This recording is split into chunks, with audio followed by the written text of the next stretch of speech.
کہیں کہ ہمارا رب اللہ ہے، پھر اس پر جم جائیں، ان پر فرشتوں کا نزول ہوتا ہے، نہ کوئی غم کرو نہ خوف، خوشیاں مناؤ جنت کی جس کا تم سے وعدہ کیا گیا تھا۔ اللہ کی ربوبیت پر اطمینان جب انسان کو ہو جاتا ہے، میرا رب اللہ ہے، ربی اللہ، انسان کے لیے نہ کوئی کھٹکا، نہ کوئی خطرہ، نہ کوئی خوف، نہ کوئی حزن۔ جو کچھ ہو رہا ہے کس کے اذن سے ہو رہا ہے؟ اللہ کے اذن سے۔ اللہ کے اذن کے بغیر پتا تک نہیں ہلتا۔ یہ کوئی اندھا بہرا مادہ نہیں ہے جس سے مجھے کوئی خوف ہو۔ اندھا بھینسا چلا رہا ہو اس سے تو ڈرنے کا ہر انسان کو ڈرنا چاہیے، نہ معلوم کس کو ٹکر مار دے۔ لیکن نہیں، اس کائنات کو چلانے والا ایک سمیع و بصیر خدا ہے۔ وہ جو میرا دوست ہے، میرا ولی ہے، اللہ ولی الذین آمنوا یخرجہم من الظلمات الی النور۔ اللہ اہل ایمان کا ولی ہے، ساتھی ہے، پشت پناہ ہے، مددگار ہے، حمایتی ہے۔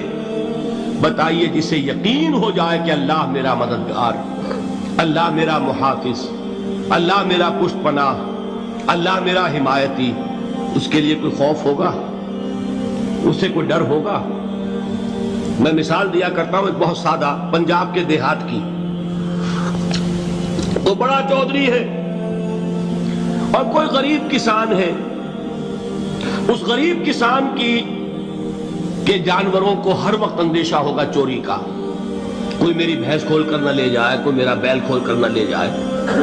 لیکن جس کے بارے میں یہ سب کو معلوم ہو کہ وہ جو بڑا چودھری ہے وہ اس کا دوست ہے، اس کی بچیا کو کوئی خوف ہوگا؟ اس کی بھینس پر کوئی ہاتھ ڈالے گا؟ اسے کوئی اندیشہ ہوگا؟ نہیں۔ کیوں؟ کہ وہ بڑا چودھری، بڑا اس کا یہاں کا سردار، جاگیردار، سب کو معلوم ہے وہ میرا دوست ہے، کوئی میرے خلاف اقدام نہیں کر سکتا۔ اس دنیا میں یہ چھوٹی سی بات اگر آپ کے دلی اطمینان اور سکون کا باعث بن سکتی ہے تو ذرا تصور کیجئے۔ میں لفظ تصور استعمال کروں گا صرف اس لیے کہ اس کا ہم جس کو کہتے ہیں ادراک اور شعور کر نہیں سکتے، اگر کے ساتھ کر سکتے۔ اگر یقین ہو کہ اللہ میرا مددگار اور یقین ہو کہ اللہ ہر آن میرے ساتھ ہے، پھر کوئی خوف؟ کس کا خوف؟ کوئی شے اللہ سے بالا تر ہے؟ کوئی قوت اس سے زیادہ طاقتور ہے؟ کوئی اس کے ارادے کو بدلنے والا ہے؟ کوئی اس کی مشیت کے آڑے آنے والا ہے؟ یہی بات ہے جو حضور نے فرمائی۔ یہ ایمان کا حاصل ہے لب لباب،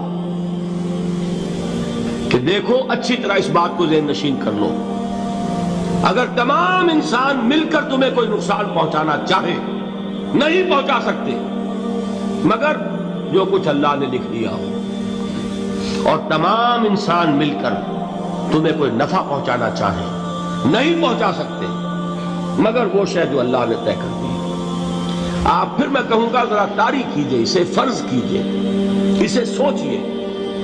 اگر اس حدیث پر ہمارا دل ٹھکا ہوا ہو تو کسی سے ڈر ہوگا؟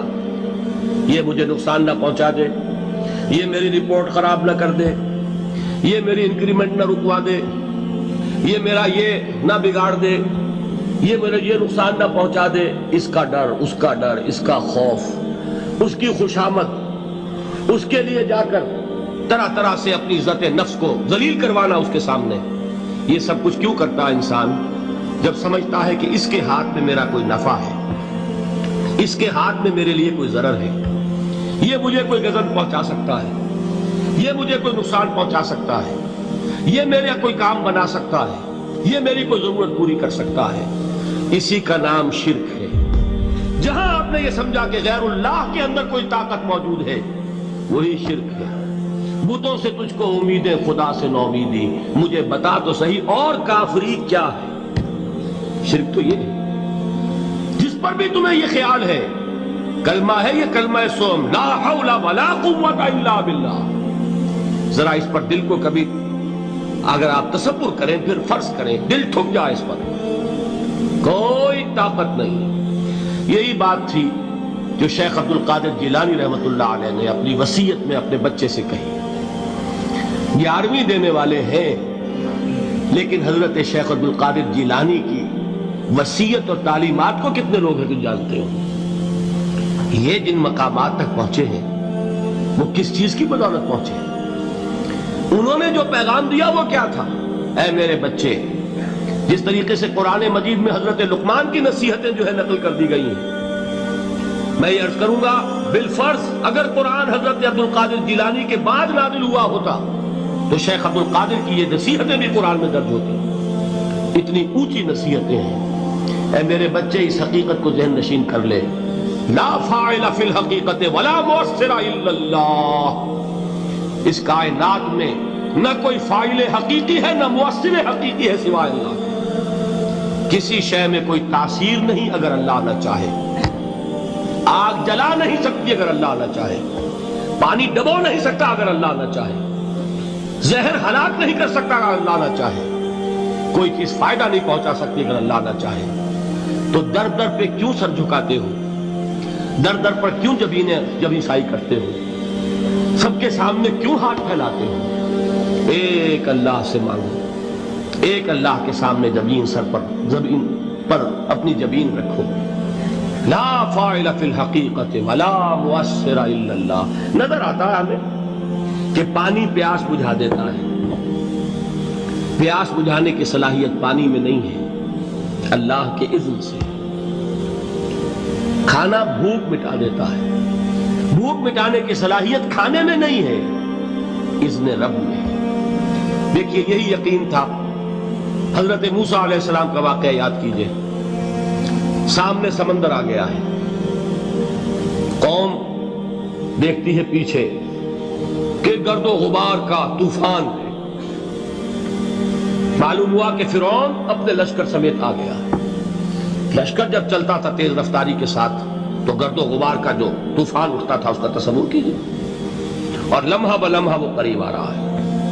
پوری قوم نے کیا کہا؟ اے موسیٰ انا لمدرکون، اے موسیٰ ہم کو پکڑے گئے.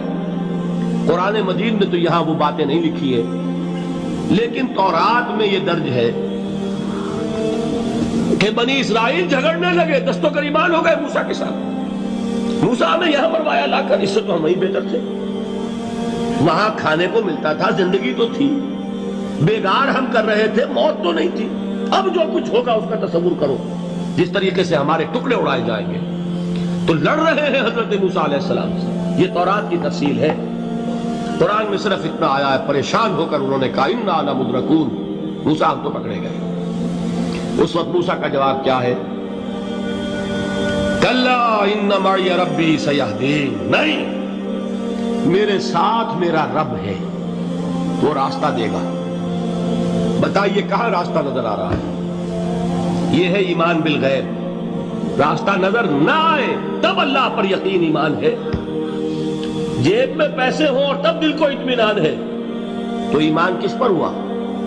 پیسے پر، اللہ پر نہیں. جب وسائل و ذرائع نہ ہو اور پھر یقین ہو کہ اللہ مسبب الاسباب ہے، وہ اسباب کا پابند نہیں ہے، وہ اسباب کا محتاج نہیں ہے، اسباب اس کے محتاج ہے. اگر یہ یقین ہے تو اللہ پر ایمان ہے. یہ نہیں ہے تو تمہارا ایمان اسباب پر ہے، وسائل پر ہے، ذرائع پر ہے، مادیات پر ہے، اللہ پر نہیں. اس وقت کہاں راستہ تھا؟ کوئی راستہ تھا؟ سمندر ہے اور ادھر سے لشکر آ گیا ہے. کلا ان معی ربی سیہدین.